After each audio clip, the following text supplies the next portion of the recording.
I'm Dave Kuhns. I'm the chair of the Montgomery County Democratic Central Committee. We are the body that governs over the Montgomery County Democratic Party. As Mike mentioned, I do have an activist background. I got started in politics as president of the Young Democrats. And my day job, I work for Councilmember Tom Hucker. I've been with him 8 years.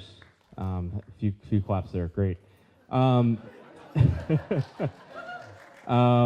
terms of running, like I said, I ran for the Central Committee in 2014 on a slate and countywide, and I lost. And I think any of you that are contemplating running, you have to put yourself up there, and that's a that's a big step. But it's not the end of the world if you don't make it. And I'd really encourage you to stay involved, stay engaged. And other opportunities come up. I ended up being appointed to the Central Committee about 2 years later. But I think that's just you build on your experience. You can try to tweak your message, but I think it's really important to just stick to your core values. We're all progressive, and we can't compromise on that. But in terms of your message and the work you do to reach out to the community, those are all things that you can work on. You can learn from other people, and if you don't make it, you can try again the next year. Yeah. That was the shortest, most direct.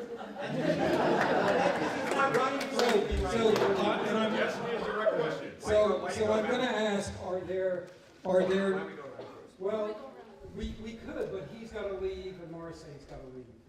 So I guess I was going to ask if people have, and I'll take 3 questions to ask Dave. Could you hold your hands up? Quick questions. Okay. Go ahead. Yeah. Thank you, Dave. My question is, have you used any specific communication tactics, particularly with social media, to target youth and to get youth involved? Well, okay, you got the question. Second question, Mike. Yeah, Dave, how can we all get involved in helping you make the Democratic Party more progressive in the county? Okay, third question. So that's it, 2 questions. Okay, go ahead. Can anybody answer the question of... No, just, he's got to leave. No, okay. He's got half an hour. All this information that I've been going to with our revolution and everything, how can we put it on the internet highway so instead of us trying to convince our friends, we can direct them there so they can see it for themselves? Good question. Right. Well, let me take Mike Hirsch's question first. How could you get involved with the Central Committee? So I really see our mission with the party is to, we're laser focused on building turnout so we can kick Larry Hogan out of office in 2018. Yeah. There are some very important reasons, but from a party aspect, if Governor Hogan comes back in 2018, he'll be in control of redistricting. We could lose 3 seats in the House of Representatives in the U.S. Congress if he comes back. And I think one aspect that hasn't been talked about today is also his role in state redistricting. And I've heard Republicans talking about moving to single-member districts for the House of Delegates, which could be disastrous. It could mean that we lose our veto-proof majority. And if you think about all of the vetoes Governor Hogan has made in the last 3 years, if you think about things he may have vetoed if he knew that veto would stand, I think it shows why it's really important to get involved. So what we've been trying to do is activate our precinct organization. We just had a great meeting of about 150 precinct officials right here in the EOB yesterday.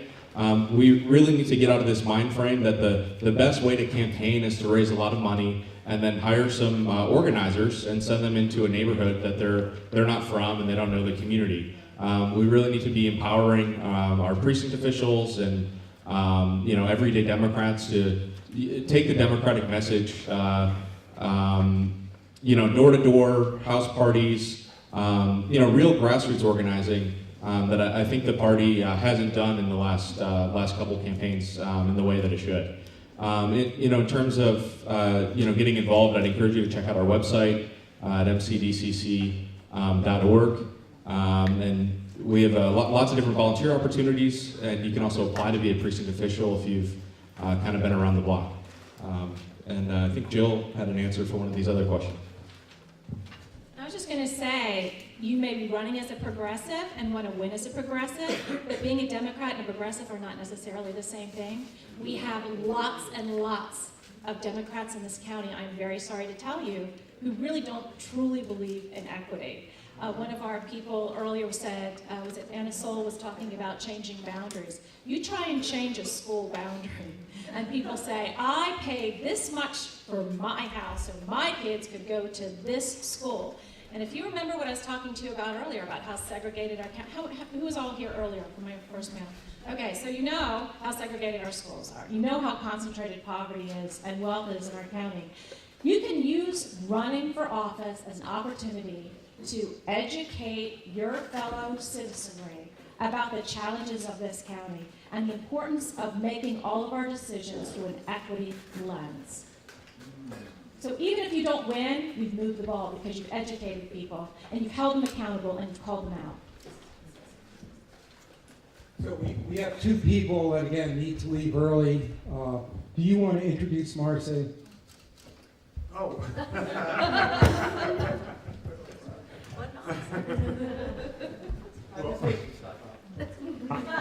I'm Roger Mano. I have the honor of representing the 19th district in the state senate, which is Silver Spring up to Gaithersburg, Aspen Hill, Rockville. It is some of the hardest working families in Montgomery County you'll find anywhere. They're just wonderful folks, just trying to make it, trying to get into the middle class and trying to stay in the middle class. And we had a problem a few years ago with one of our delegates who, there's really two things you can't do in politics. You can't lie and you can't take money, right? Those are like disqualifiers right out of the box. Voters are very, very understanding of folks living life and having challenges in their life, even elected officials. But we had a delegate who violated one of those golden rules. And we were looking around and trying to figure out who really could carry the torch and who had the heart to represent those hardworking families. There's 130,000 people in the middle of Montgomery County just trying to make it. And we turned around and we saw this young lady. And it was a no-brainer from the first minute.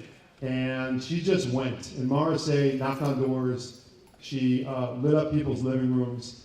And she ran on a platform of economic equality and equality across the board, social justice, and really just strong responsive representation. And she's done that. She's really amazing. I love her. She's 20 years younger than I am. I have a little sister who's 20 years younger, and I feel like I feel like a big brother a lot of the times, and she yells at me like my little sister yells at me. But she's just absolutely wonderful, and we're lucky to have her. So with that, I'll give you Marcy Morales.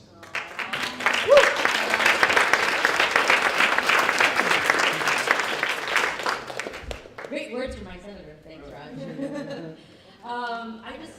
I just want to say that if someone approaches you and says, you're a progressive leader, we need you to run. We need you to run. Okay, I tend to speak really loudly. That's why I have it down here. And I actually, for those of you who don't know, I actually used to sing when I was a teenager. So I would go to these candidate trainings and forums, and I kept hearing over and over again, a woman is asked to run, take 7 times for someone to, for them to answer yes. And I said, well, they asked me once, and I said yes immediately. So I don't know what it was. Maybe it was the naivete of just kind of seeing the world from a different perspective.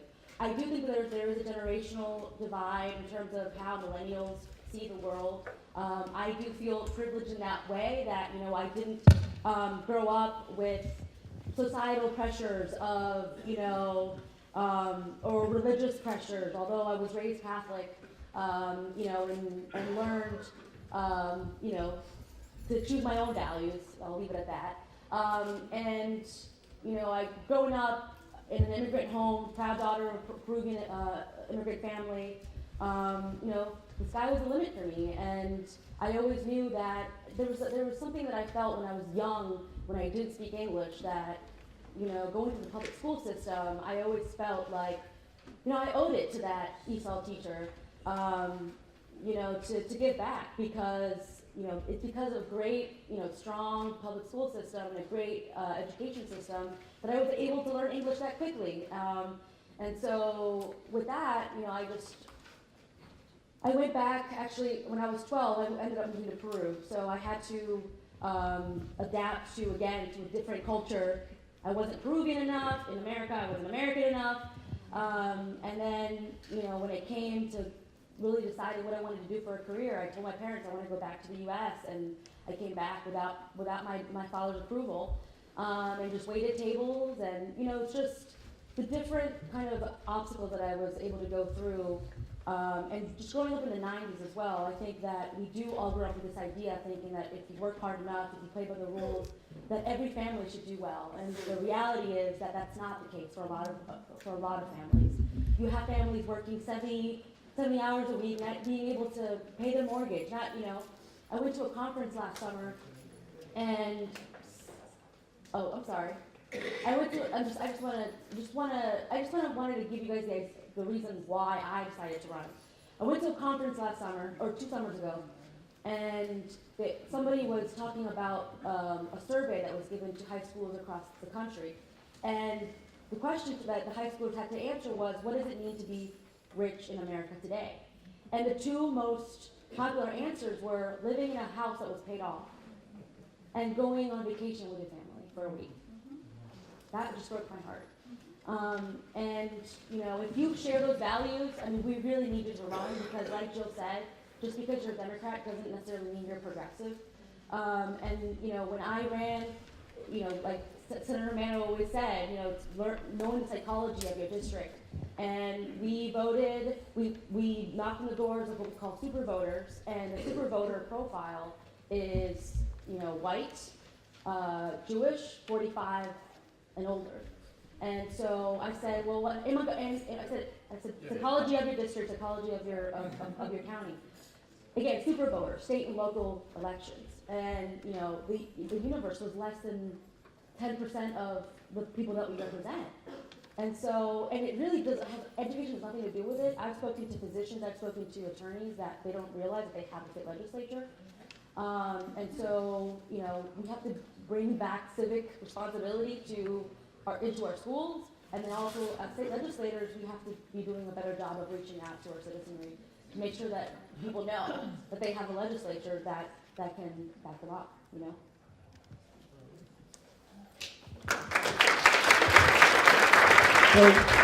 So we're going to keep on going, and since our assumption is that Jamie's going to be late, maybe we could go beyond the 15 minutes. So let me go back, introduce Roger.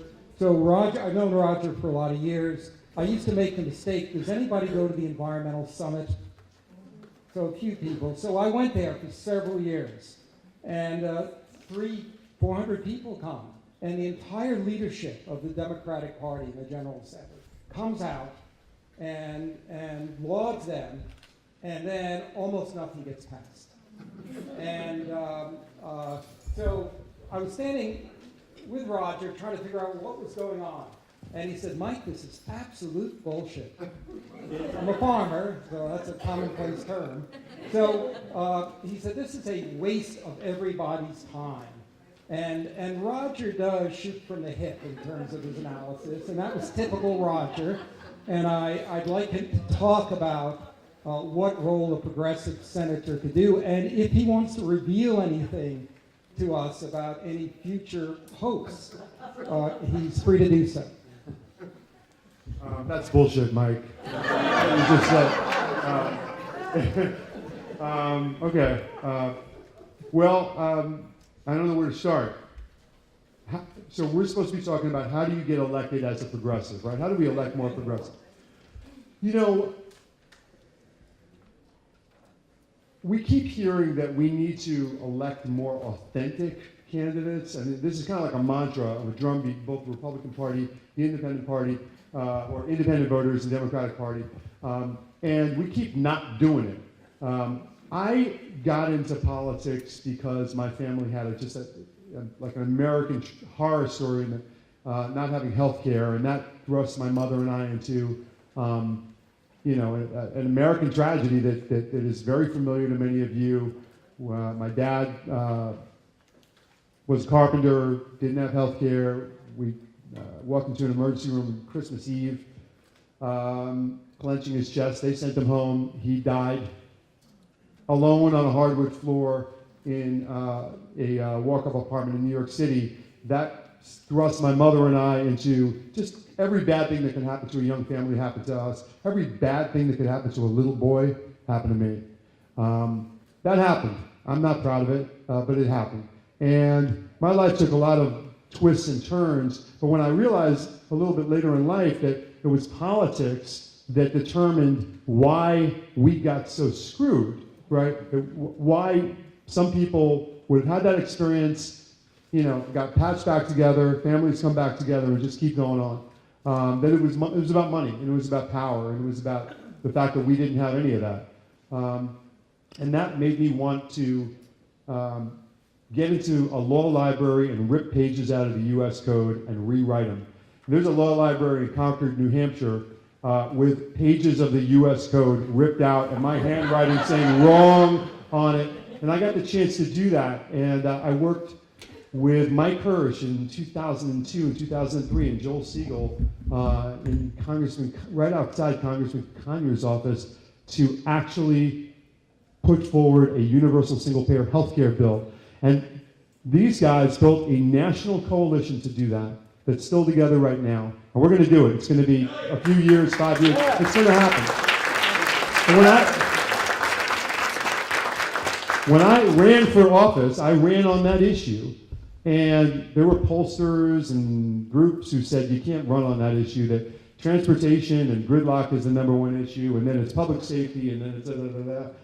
And I said, no, but that's my story. That's authentic to me. That's what got me into this business. And I got to tell you, when I went to people's doors and I knocked on everybody's door in District 19, 3 times, we went into neighborhoods where no one had ever touched those people because there weren't anybody that voted. But those people, many of them in broken English, said, can you help my son? Can you help my daughter? Can you help my husband?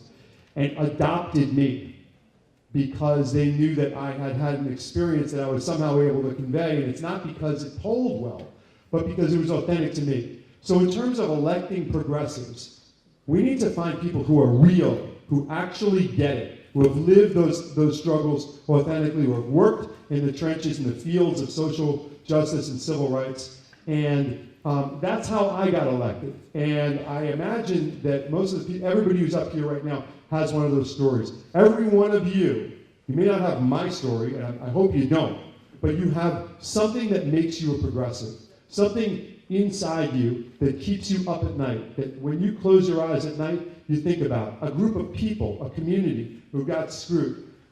Mike mentioned before, and I know I only have 1 more minute now, this is not a selfish ploy, but I have to tell the story. I got a call from the Baltimore Sun 2 weeks ago saying, are you thinking about running for congressional office? And without really thinking about it, I said, here's my answer. People are getting their asses kicked out there, and they need somebody to stand up for them in Congress. That's why I'm looking at it. And they said, you can't say that. And they bleeped it out. And I said, if you can't have an honest conversation about people getting their asses kicked because they're getting their asses kicked, you're not ready, to interview me about running for the state senate, or really, it's the truth. All over this country, people are losing their homes, they've lost their jobs, they're back in the workforce. But where they may have been making $65,000 a year working in a manufacturing plant with benefits, they're now working in retail for minimum wage, 20, 30 hours a week. And there is nothing more demoralizing, more damaging to a human heart, to somebody's soul, than having the economic rug pulled out from under them. That is what has happened in this country. And until we're ready to have a real conversation, I know that all of you in this room are ready to have that conversation. But in politics in general, we need authentic candidates and groups who are ready to roll up their sleeves and have a real conversation about people getting hurt. And we need to take some ownership of that in order to be able to turn it around and find solutions that work. And so that's my answer as to what I think we need to do in terms of election progression.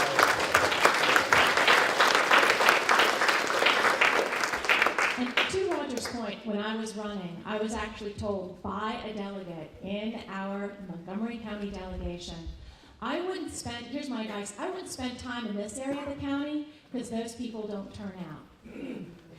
And the people in that part of the county are where the schools can have up to 25% mobility rates. What that means is 1 out of every 4 children is moving in and out of that school. When we talk about affordable housing, as we were talking about earlier, safe, affordable housing and job opportunities and public transportation availability, it means a lot to a child to have a stable home. And so we need people going to those areas that may not have turned out and listening to those voices and advocating for them.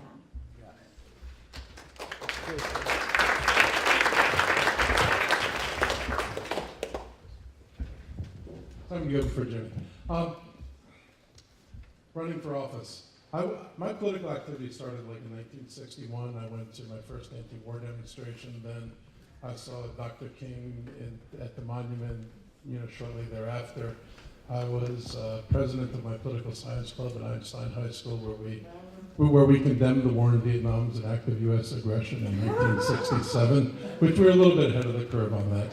And I went on to the University of Maryland, and I was involved in a number of activities and political groups on the left side of the spectrum. And we demanded the university divest from South Africa in 1970. They didn't do it, but we were thinking about things like that.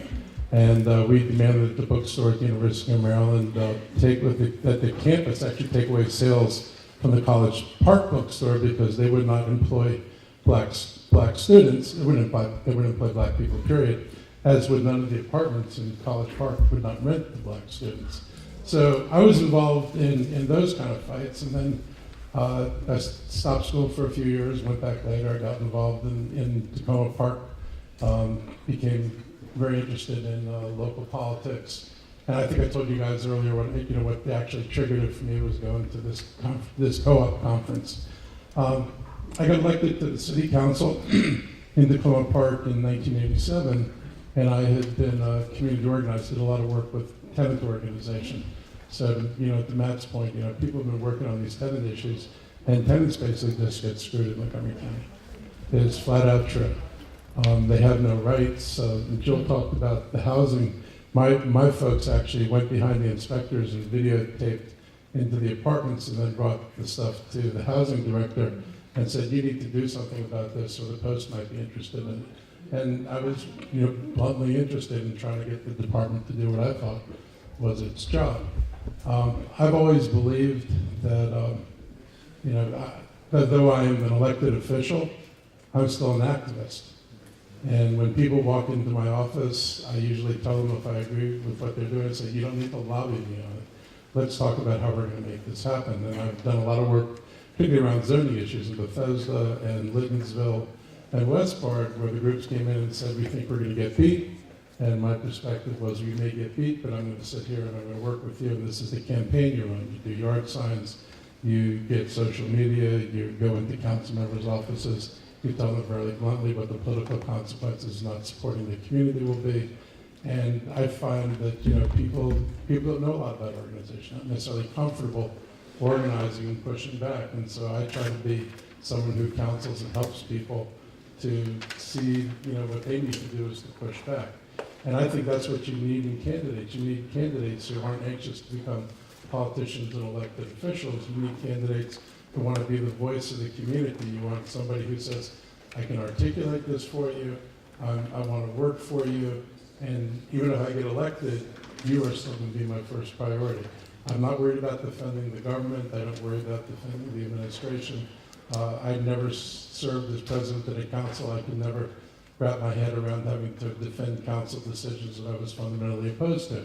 So there was no way I was going to put myself in a position where I had to go out to community groups and say, well, the council in its infinite wisdom did this, because I actually didn't think it was in their infinite wisdom that they acted.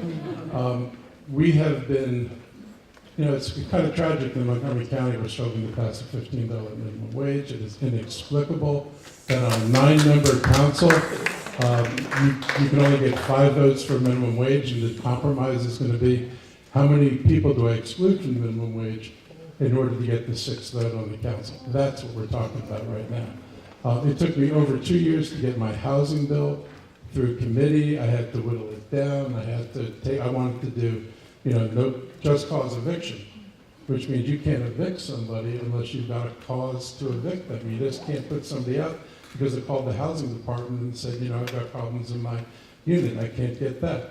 I want to tackle rent stabilization, one of the, like the political third rail around here. But the truth is that we lose more housing to unaffordability than we've ever built in that lower bracket. And we either make a decision to protect the affordable housing stock we have now so people can be stable and have, you know, decent lives, or we're just going to watch this housing stock evaporate. And this ties into the stuff that Jill works on. I was a former school teacher until I got elected in 2006. Kids cannot perform in school coming out of poverty. Every statistic in the world tells you that poverty is damning on student performance. And it's not just because you're poor, but it's the family instability, it's the emotional strife that occurs in families, it's the insecurity in housing, it's the insecurity in food and the insecurity in healthcare. That it's hard enough for adults to deal with this. There was another article yesterday about how adult decision-making is affected by poverty. Imagine what it does to children. Just picture what it does. So it's not an ideological thing. I'm not telling people you got to do this because it's ideologically corrupt for capitalists to rip people off and force them into massive poverty. I'm trying to put it on the human scale that, you know, if you want a society where people can contribute and we can all develop and everybody reaches human potential, you cannot start this huge segment of our population off at a handicap.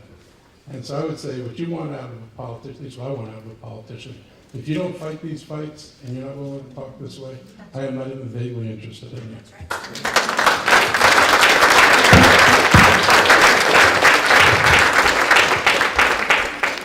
Good afternoon, everybody. My name is Jimmy Tarlow, and I bring you greetings from gorgeous Prince George's County. My district is right, of course, we butt up to District 20. I'm on the other side of New Hampshire Avenue.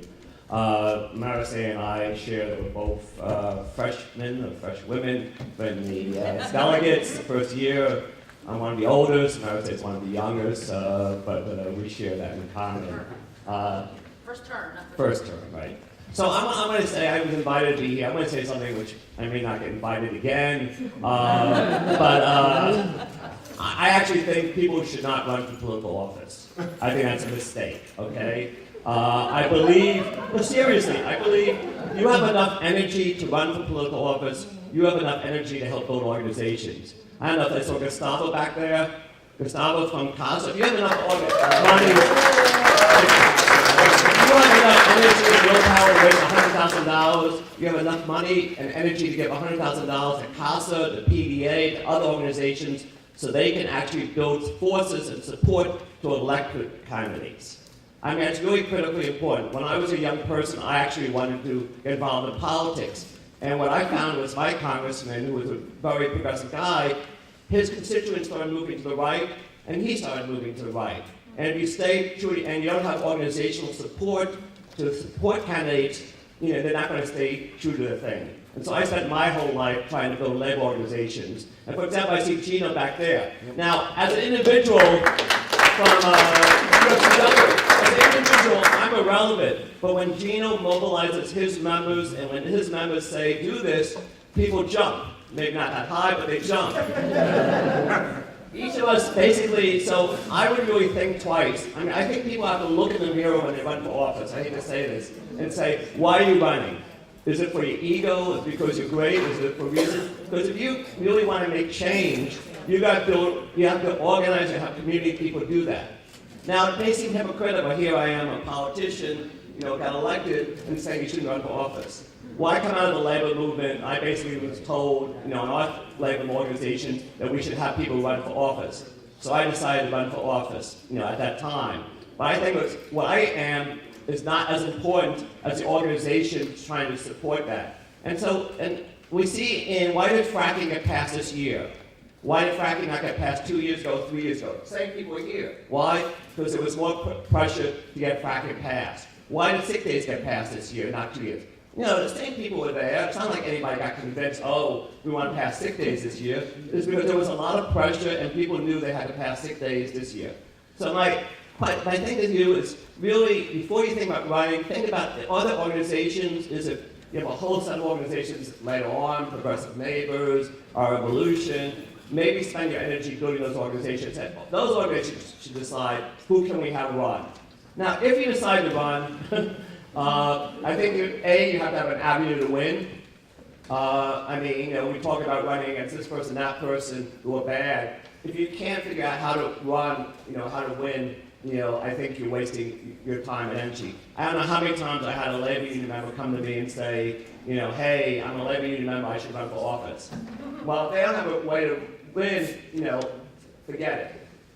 Second of all, you have to figure out what do you believe in and how do you differ from the people in office and how kind of difference you're going to make. That's really important. And the third thing I think to do, and I think for organizations, often we elect people, especially the local people, and we don't kind of support them and keep them true to their task. I don't know how many labor people I've seen who got elected to local councils and actually became more pro-management than the unions and basically screwed their kind of, the members in the union. So we have to figure out how do we keep true to the whole thing. And I think what Roger and everybody said is you gotta work. You gotta knock on doors. You gotta figure out how do you differ from other people, what's your message, and you gotta make sure you have organizations supporting you. Because if you're just running for yourself, it's a waste. You may get elected, but you're not committed to the thing. And I've just seen a lot of people who are good people, they get elected, and then when they get there, they're kind of floundering around about what they're supported on. So please, think twice before you run. I'm not saying don't get involved, not saying we want to make change, but the way we want to make change is we want to build organizations that push politicians like Raja, myself, Mark, Jill, David to actually make change. If we don't do that, then I think we're kind of wasting our time and everybody's time and energy. So that's my message. Think twice before you run. So this is a real wisdom panel. We're 5 minutes over. Does anybody have at least one burning question? And you've had your hand up for a half hour. Quick question. Hi, my name is Victoria Robinson. I represent District 39. There's no one here. But anyway, I just wanted to ask Ms. Morales and David, how did you create the infrastructure in order to start to gear up to campaigning? Did you have financial support? And how did you start that initial push to go knock on doors? So thank you, is there another burning question? Burning question. Bernie, go ahead. My question is about media. How big a problem is it, the fact that we just really don't have progressive media anywhere, and we don't even have much local media anymore? So how big a problem is that? How do we cut through that problem? Okay, so is that it for burning questions? Okay, or Bernie questions. So 30 seconds each, is that possible for an answer? She said it specifically, which Oh, was okay, asking. go ahead. Sure. It'll be assertive in this business. Otherwise, thank you for that question. So I knew that I wanted to run. I didn't know that I could be poor and run. So you could actually, my first walk sheet was just I think it was black and white. You just start with what you can with your 2 feet. And then, we started having, folks just come up as you were door knocking and people, your message resonated with people, they would actually ask you, how can I help you? How can I support you? And so then they would start to show up. And then, once you became a viable candidate, then you start going to the different organizations, to labor, to progressive neighbors, and all of the different, what Jimmy was talking about, having that infrastructure or organizations back you up, you have to prove yourself at first. And obviously, having the great support of folks like Senator Mano also helped a lot.